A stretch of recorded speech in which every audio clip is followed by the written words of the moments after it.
Vamos agora atravessar o mundo. Vamos tentar entender o que é que o futuro reserva para Taiwan e para entender o que é que o futuro reserva para Taiwan, nós temos de entender por que é que a ilha se tornou independente em plena revolução comunista, o que era para ser uma espécie de refúgio dos perseguidos pelo comunismo. Hoje é uma economia pujante, maior do que muitos países da Europa, um polo de tecnologia. O mundo depende de Taiwan, por exemplo, para conseguir peças de altíssima qualidade. A reportagem é de Vitor Brown.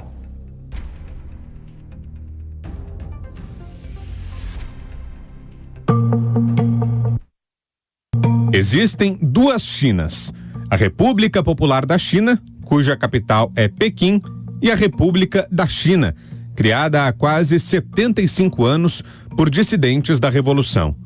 Aliás, o movimento liderado por Mao Tse-tung foi o que manteve o arquipélago separado do continente. O controle administrativo de Taiwan mudou de mãos nos últimos 400 anos. No século XVII, as ilhas foram controladas pela Holanda e principalmente pelo Japão.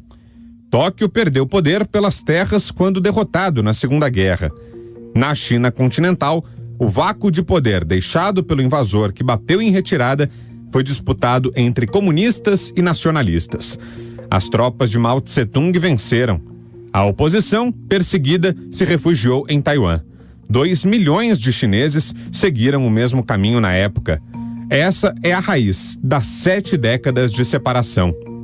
Mesmo condenando o regime socialista que passou a ser imposto na China continental, Taiwan demorou para se tornar uma democracia plena.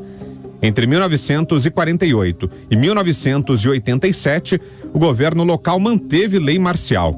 Entretanto, o processo de transição político foi rápido. Em 1992, as primeiras eleições legislativas. A escolha do presidente taiwanês por meio da população local se deu em 1996. A vontade de Pequim em reunificar o território não é recente, mas foi o presidente Xi Jinping quem mudou o tom de intenção para ameaça. O cientista político e analista de assuntos internacionais Igor Lucena tem uma visão crítica quanto à postura do presidente chinês, que poderia estar insistindo em uma estratégia contrária à dos assessores mais íntimos. A concentração de poderes de Xi Jinping o faz também ter uma visão, acho que do meu ponto de vista, negativa dos chamados imperadores, que é quando você começa a não escutar aquelas pessoas mais próximas, os críticos e até mesmo os conselheiros que são mais críticos, e isso pode fazer com que você tome decisões erradas. Uma visão muito clara é que, segundo a inteligência americana e japonesa, em 2027 e 2028, a China teria sim condições de fazer uma invasão ou uma tentativa de anexação a Taiwan, algo que eles ainda não têm. Isso é importante. O segundo ponto é que a marca que Xi Jinping quer deixar são duas: a chamada rejuvenescimento da população chinesa, uma radicalização exacerbada do patriotismo pró-partido, e a reunificação com Taiwan. Então esse é um ponto que ele quer deixar dentro do seu mandato. Além de aumentar o tamanho do país, trazer Taiwan para o domínio central de Pequim aumentaria as chances do presidente Xi Jinping deixar um legado que pode mudar a geopolítica.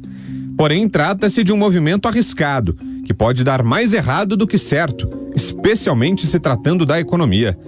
Roberto Dumas, economista e professor do INSPER, concorda que uma eventual guerra no Estreito de Taiwan prejudicaria a China como principal fornecedora mundial de produtos manufaturados.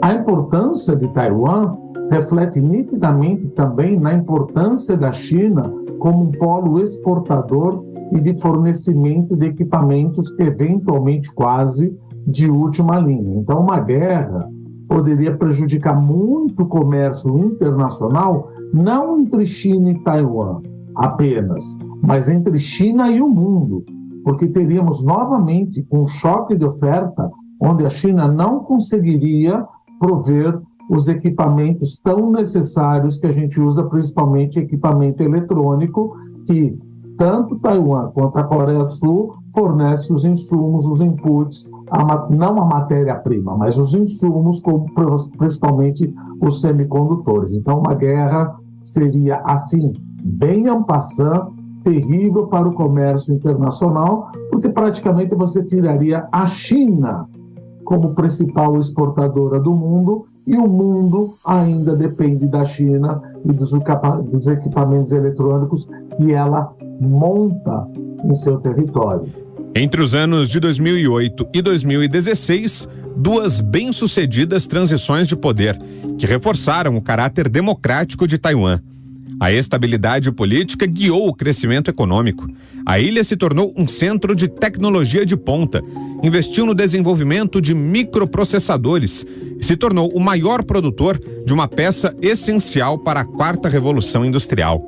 Apesar do clima de rivalidade, a China continental e o arquipélago de Taiwan construíram uma sólida relação de dependência comercial, muito por conta da posição estratégica das ilhas, que favorece o comércio marítimo com grandes consumidores banhados pelo Oceano Pacífico.